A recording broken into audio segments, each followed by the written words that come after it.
I want you to write down 2 specific goals. One in your personal life, one in your professional life.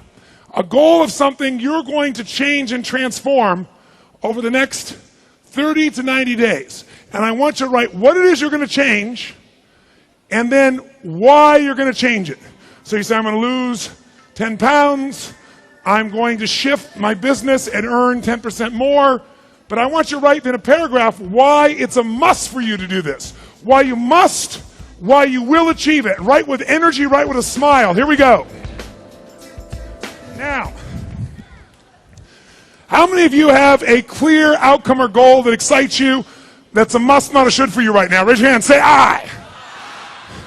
How many of you have ever set a goal before, been excited about it, and then not followed through? Say aye. Why?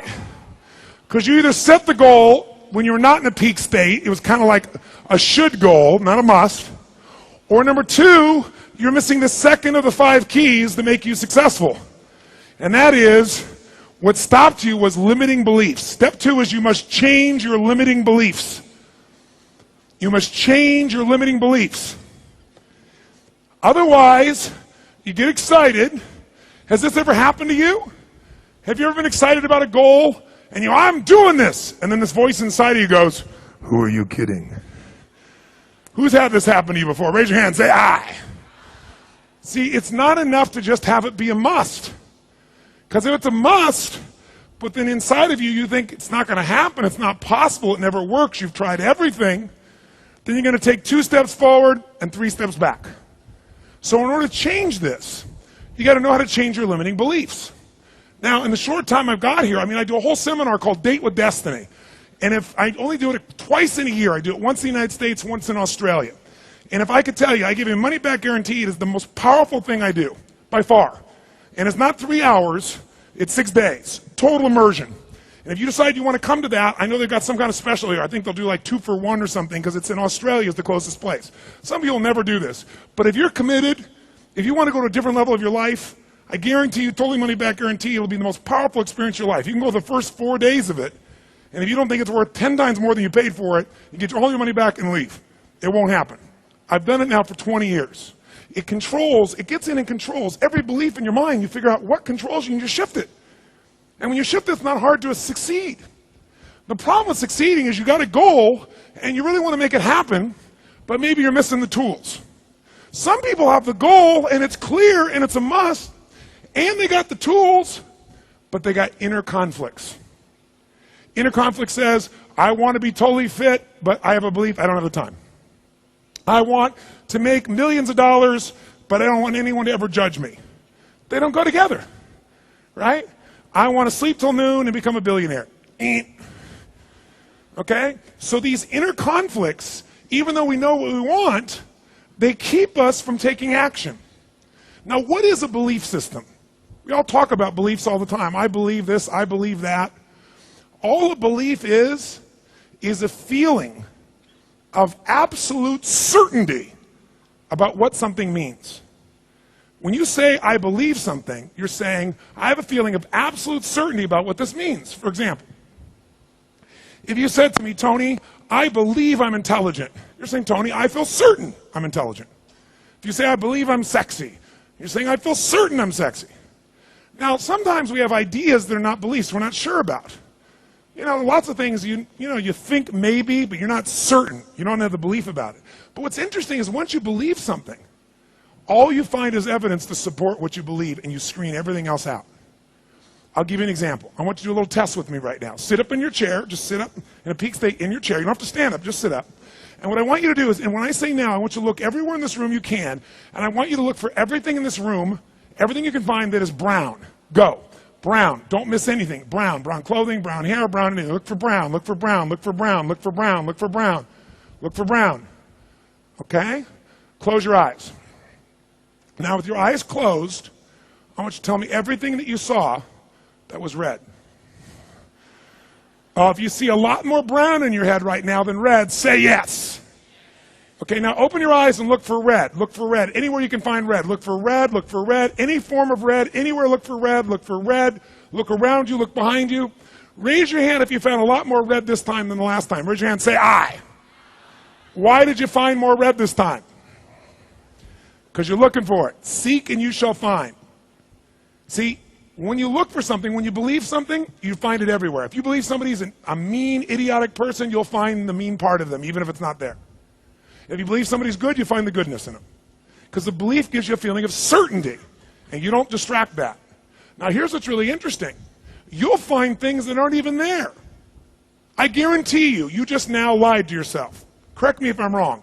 How many of you saw beige shit and you called it brown just to feel more successful? How many saw burgundy and called it red just so you could count more things? See, we'll even shade things in our own mind to get our belief. So the reason you need to not only raise your standards, but step two, change your limiting beliefs, is unless you do it, it'll pull you backwards. It'll keep you from finding the answer. Now, how do we change a belief when it seems so complex? Well, how many of you in this room today, looking back on your life, how many of you can think of a belief that maybe you once had in your life that you used to really believe in this? And now 10 years later, 15 years later, you're almost embarrassed to admit you believe that stuff. How many got some beliefs that have changed like that? Raise your hand if you've got some of those. Say I. So beliefs can change. But let me show you, if you want to know why the rich get richer and the poor get poorer, I'm going to show you in a diagram. And I've used this for years. It's so simple. But why the rich get richer and the poor get poorer, I don't just mean financially rich. Do you ever notice how happy people tend to get more happy? And angry people tend to get more angry? Sad people tend to get more sad? It's because of momentum. But if you look on the screen here, I'd like you to draw 4 square boxes, parallel, just like the ones on the screen. 4 square boxes, 2 on the top, 2 below, parallel to each other. And as you draw these 4 square boxes, up in the 4 square boxes, up in the top left box, up in the top left-hand corner, in that box, write the word potential. Potential.